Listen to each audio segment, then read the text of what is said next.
उनका तुम हो कौन? उनका मैं गडरिया हूं। अरे सर गडरिया तुम यहाँ क्या कर रहा है? उनका तो पंडितों ने थप्पड़ मार मार के सब गाल लाल कर दिए। उनका बोलना मत, तो मेरी बेड़े तो वहां 54 बेड़े हैं, तो मैं क्या करूंगा? मुझे तुम छोड़ो यहाँ पे। आज मैं सोचा पंडित मुझे फंसा दिया, बहुत मुश्किल करते। नीचे साधु खड़ा था। साधु ने देखा कि राजमहल से नीचे गिराया तो कुछ बात उसको जगाया, उठाया। उन्होंने क्या बात? उसने कहा कि ऐसे ऐसी मेरे साथ घटना घट गई, तो तुम चलो मेरे साथ। उसको अपने एक काली का मंदिर था, वहां ले गया और मंदिर में जाकर के उसने कहा कि मैं वापिस राजकुमारी का मान मर्दन, उसने अपने पति को धक्का दिया है, एक व्यक्ति का अपमान किया, तो मैं इसको इतना योग्य बना दूंगा कि अपने आप में विद्वान बन सकेगा। और उसको एक विशेष दीक्षाओं का क्रम प्रारंभ किया। 1 दीक्षा, 2 दीक्षा, 3 दीक्षा, 4 दीक्षा। और उन दीक्षाओं की 30 और 25 दीक्षाओं के बाद में वो अपने आप में उसके कंठ में सरस्वती स्थापन हो गई और धारा प्रवासन करके श्लोक बोलने लगा। अब अपने आप में ऐसा विद्वान की जिसका मुकाबला नहीं हो सकता। और घटनाएं आगे बढ़ती हैं। कुछ बाद उन दीक्षाओं के माध्यम से, यह शास्त्र प्रमाण है। आप भोज की धारा नगरी की भोज का इतिहास पढ़े, कालिदास का जो ग्रंथ लिखा वो कालिदास को पढ़े, आपको मालूम पड़ेगा उसका जीवन कहां से प्रारंभ हुआ। और उस व्यक्ति ने, उस गुरु ने, उस साधु ने उनको दीक्षाओं, उस कालिदास को लिखना कुछ नहीं आता था और ये नहीं लिख सकता था जिंदगी में, मगर उसने इतना सुंदर कोटि के काव्य लिखा है, इतना सुंदर कोटि का विद्वत्ता है, इतने ग्रंथ रचे हैं और पूरा यश, सम्मान, धन, प्रभुता, पद, ऐश्वर्य, जीवन में जो कुछ राजा भोज को प्राप्त नहीं था वह उसने प्राप्त किया उन साधनाओं के माध्यम से, उन दीक्षाओं के माध्यम से। साधना तो काली की साधना, काली का मंत्र दिया है केवल, जो दक्षिण काली का मंदिर था, जो मंत्र था, उस मंत्र की साधना तो दी उसे, मगर साथ ही साथ उन श्लोक में, जो मैंने पहले श्लोक बोला है, इस श्लोक में कहा कि 25वें दीक्षाओं के बाद से ही उसके मन में एक सरस्वती स्थापन हुई। निरंतर उसके मन में ऐसा स्वर हुआ कि बोलूं, और बोले और श्लोक बने, और श्लोक बने अपने आप में अद्भुत ग्रंथ लिखे। काल धारा नगरी का अपने आप में यशस्वी विद्वान कवि बना। और श्लोक के 4थे चरण में लिखा है कि यदि ऐसा समर्थ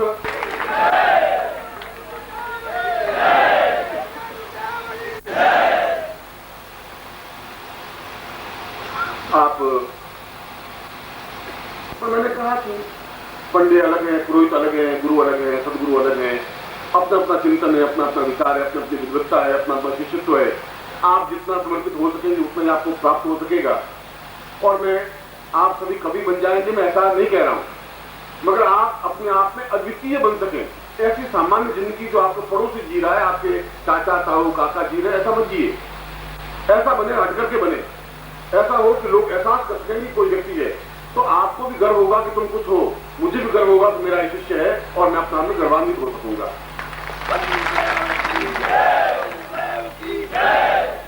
इन दीक्षाओं के माध्यम से जो आप सामान्य दीक्षा ले रहे हैं, जो विशेष दीक्षा ले रहे हैं, जो वाग्देवी दीक्षा है, उस कालिदास को पूरी चैतन्य दीक्षा, शक्तिपात से पूरी जागरण के 7वां चरण, जो उसने 21 दीक्षाओं के क्रम समझाए वापिस कालिदास से कि मैंने पहले कौन सी दीक्षा ली, सामान्य दीक्षा ली, उसके बाद वाग्देवी का मतलब है कंठ में सरस्वती स्थापन करना, फिर पूरी जागरण के 7वां चरण दिए। और उन दीक्षाओं के माध्यम से अंदर के सारे चक्र जागृत हुए और मैं अपने आप में इस काल को देखने लगा, भविष्य को देखने लगा, भूतकाल को देखने लगा। मुझे मालूम हुआ मैं क्या था, और सरस्वती में बोलता, वो कंठ सरस्वती बनती, वह काव्य बनता, वह श्लोक बनता, वो अपने आप में उस लक्ष्मी की साधना के माध्यम से जवान बना, यशस्वी बना और अपने आप में पूरे भारतवर्ष में विख्यात हुआ। और आज भी हम उस कालिदास को उसके काव्य के माध्यम से स्मरण करते हैं कि उस जैसा उद्भट विद्वान 8000 वर्ष बीतने के बावजूद भी पैदा ही नहीं हुआ। ऐसा काव्य वास्तव लिखने वाला हुआ ही नहीं, क्योंकि साधनाओं के माध्यम से, साधनाओं के अलावा दीक्षाओं के माध्यम से, विद्वत्व के माध्यम से वह समर्पित शिष्य बना। आप आज मुझे वापस मिले नहीं 6 महीने तक, आप कहा, मैं कहा, वापिस मैं इधर भोपाल आऊँ, फिर मिले गुरुदेव, मैं आपसे मिला था 5 साल पहले, आपने सामान दीक्षा दी थी, मुझे दी होगी, अब उसके बाद तुम्हारा मेरा संबंध ही कट जाए, वह जीवन नहीं चल सकता। एक सतत प्रवाह है। मैं आपका ज्यादा समय नहीं दे सकते, मैं समझाना चाहता था कि दीक्षा एक सामान्य प्रक्रिया नहीं है कि मैंने अंगूठा लगाया और ऐसा नहीं है, वह एक शक्ति का एक प्रवाह है। भाखड़ा नांगल में बिजली जो जल रही है तुम्हारे भाखड़ा नांगल की बिजली है ये जो यहाँ आ रही है। इसका 5000-2000 मील दूर है भाखड़ा नांगल, मगर पूरी लाइन जुड़ी हुई है। बीच में जाएगी लाइन कटी और लाइट बंद हो जाएगी। आपके मेरे बीच में सिर्फ एक पूरा चार्जर भाखड़ा नांगल है, आपके पास छोटा लैंप है, पर तार जुड़ा रहना चाहिए। तार जुड़ेगा नहीं तो कट जाएगा भाखड़ा नांगल क्या करेगा बेचारा, ये तुम्हारी ड्यूटी है। दीक्षा ने 20 दीक्षा लिए, 50 दीक्षा लिए, वो तो मूर्ख नहीं है। वो डॉक्टर होंगे, वो इंजीनियर होंगे, वो अपने आप में विद्वान होंगे। वो कस्टम कलेक्टर बैठा हुआ, कस्टम कलेक्टर है, वो मामूली आदमी नहीं है, बहुत ऊंची गवर्नमेंट का ऊंचा अफसर है जो सामने बैठा हुआ है। वो कर्नल है, मिलिट्री का सबसे बड़ा ऊंचा अफसर है। वो आज 10 साल से जुड़ा हुआ है। काट की आंडी होती थी, एक बार चलती जल जाती। 10 साल तक मैं उनके साथ नहीं जुड़ पाता। वो बिजनेसमैन है जो करोड़पति, तुम्हारे सामने बैठा, मैं उसकी बात कर रहा हूँ। जो छोटी त्रिपुर सुंदरी जी है, जो गरीब और निर्धन में विपन्न था, खाने को रोटियां नहीं थी, आज वो करोड़ों रुपए में खेल रहा, तो हमारे सामने बैठा हुआ है एक त्रिपुर सुंदरी साधना दीक्षा के माध्यम से। ये भी प्रमाण है कि आप मेरे सामने बैठे हैं, ये भी प्रमाण है कि मेरे सामने बैठे हैं। और एक बार दीक्षा ली, दूसरी बार ली है उनको, तीसरी बार लाभ हुआ, चौथी बार और लिए, फिर 5वीं बार लिए, फिर 11वीं बार दीक्षा उनको विशेष लाभ हुआ, फिर और दीक्षा लीजिए। आज के 1993 में आदमी बहुत गणित करके चलता है, तो सोच समझ के चलता है कि मेरा अगर कुछ हो रहा है तो लाभ उससे 100 गुना ज्यादा लाभ हो रहा है तो बिजनेस को करेंगे। और फिर तुम्हारे मेरे बीच में बिजनेस नहीं है, गणित नहीं है, व्यापार नहीं है, एक भावना है, श्रद्धा है, एक चिंतन है। आप उस भाव से जुड़ेंगे, वो बात आपको सब कुछ दे दूंगा। एक लड़की अपने पति से शादी करती, बिल्कुल अपरिचित, उस लड़की को तो लाते हैं शादी करने के लिए और फेरे खाते हैं, तो उससे परिचित है ही नहीं हम तो। अब तो खैर डेटिंग वेटिंग शुरू हो गई है और पूछ लेते हैं, भाई तुम कहाँ रहती है, हाउ आर यू, तुम्हारा कोई लव हो तो नहीं चला, तो साथी मुझसे तुमने क्या किया। अब आजकल तो सब केस चलते हैं। हमारे जमाने में तो हमने देखा ही नहीं, शादी के 2 साल बाद पत्नी को देखा, मैं कैसी है कैसी नहीं, मगर शादी करते ही घर की चाबी उसको पूरी सौंप देते हैं तिजोरी की। इसलिए विश्वास होता है कि मेरी पत्नी है, कहीं नहीं जा सकती। तुम्हारे को मेरा विश्वास होना चाहिए, तो सारी पूंजी आपको सौंपने के तैयार, पर विश्वास देना चाहिए।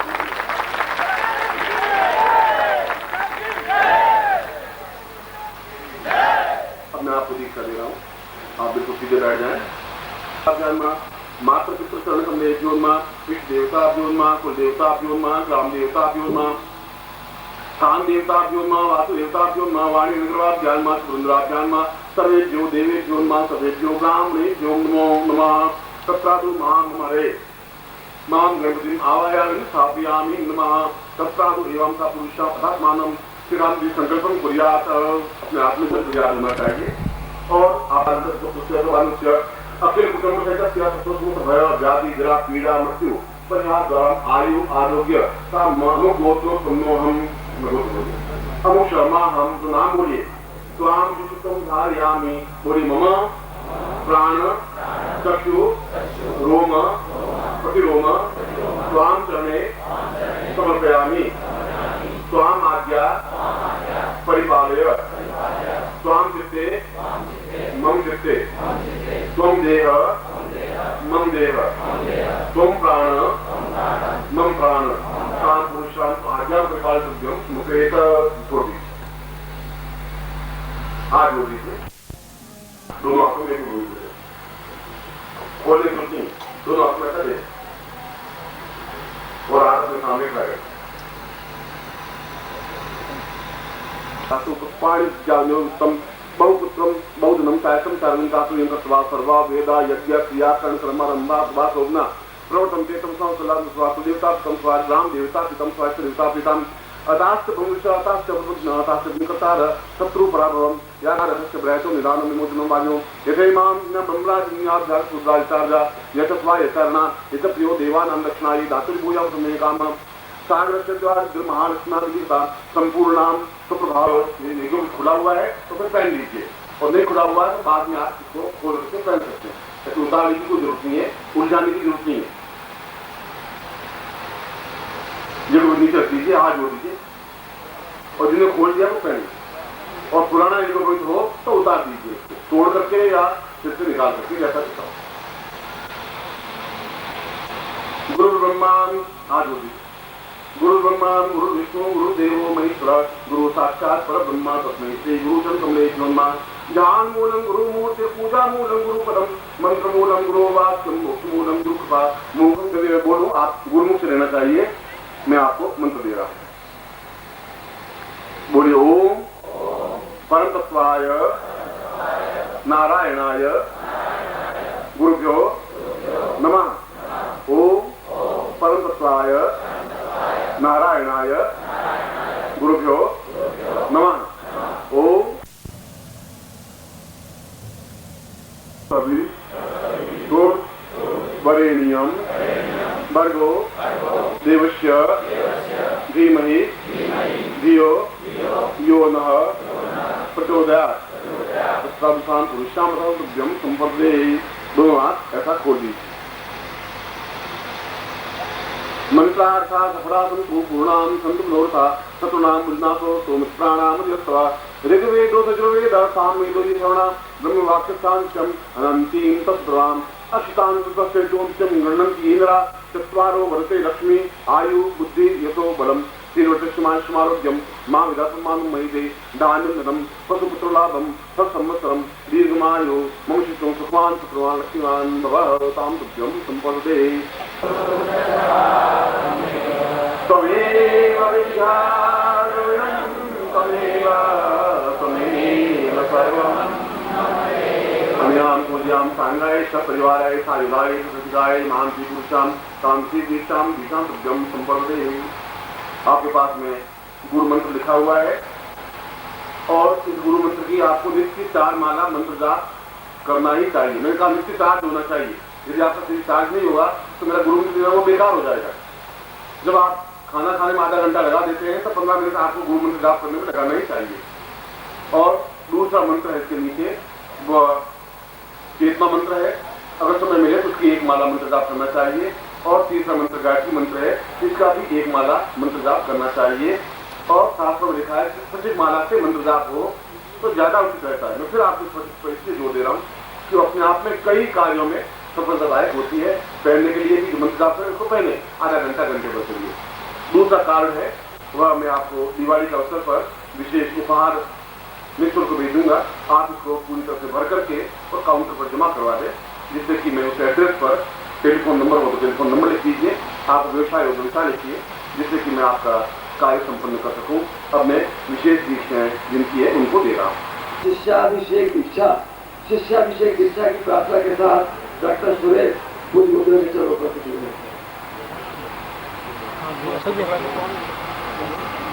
बिल्कुल सही था, आ रहा हूँ दोनों का, क्योंकि उनके लिए यादगार जिंदगी होती है। और अगर टाइम में यहाँ लाके लोगों को आपको देंगे तो हमारा जरूर पड़ेगा। तो आप नेक्स्ट दिशा देंगे, ये सही है। मेरा भी आना चाहिए, उनका भी आना चाहिए। ऐसा एक चीज़ अभी नहीं आए सब बन जाएगी।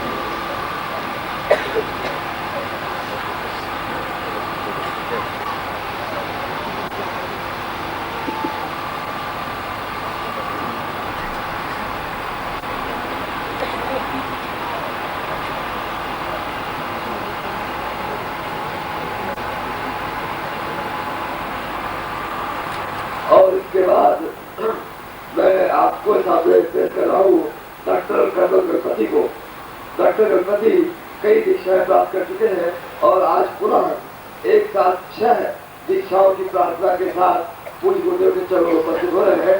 इस प्राकाव्य दीक्षा, सभी दीक्षा, सामूहिक दीक्षा, विद्या दीक्षा, सभी दीक्षा, साधु दीक्षा और शिष्याभिषेक दीक्षा।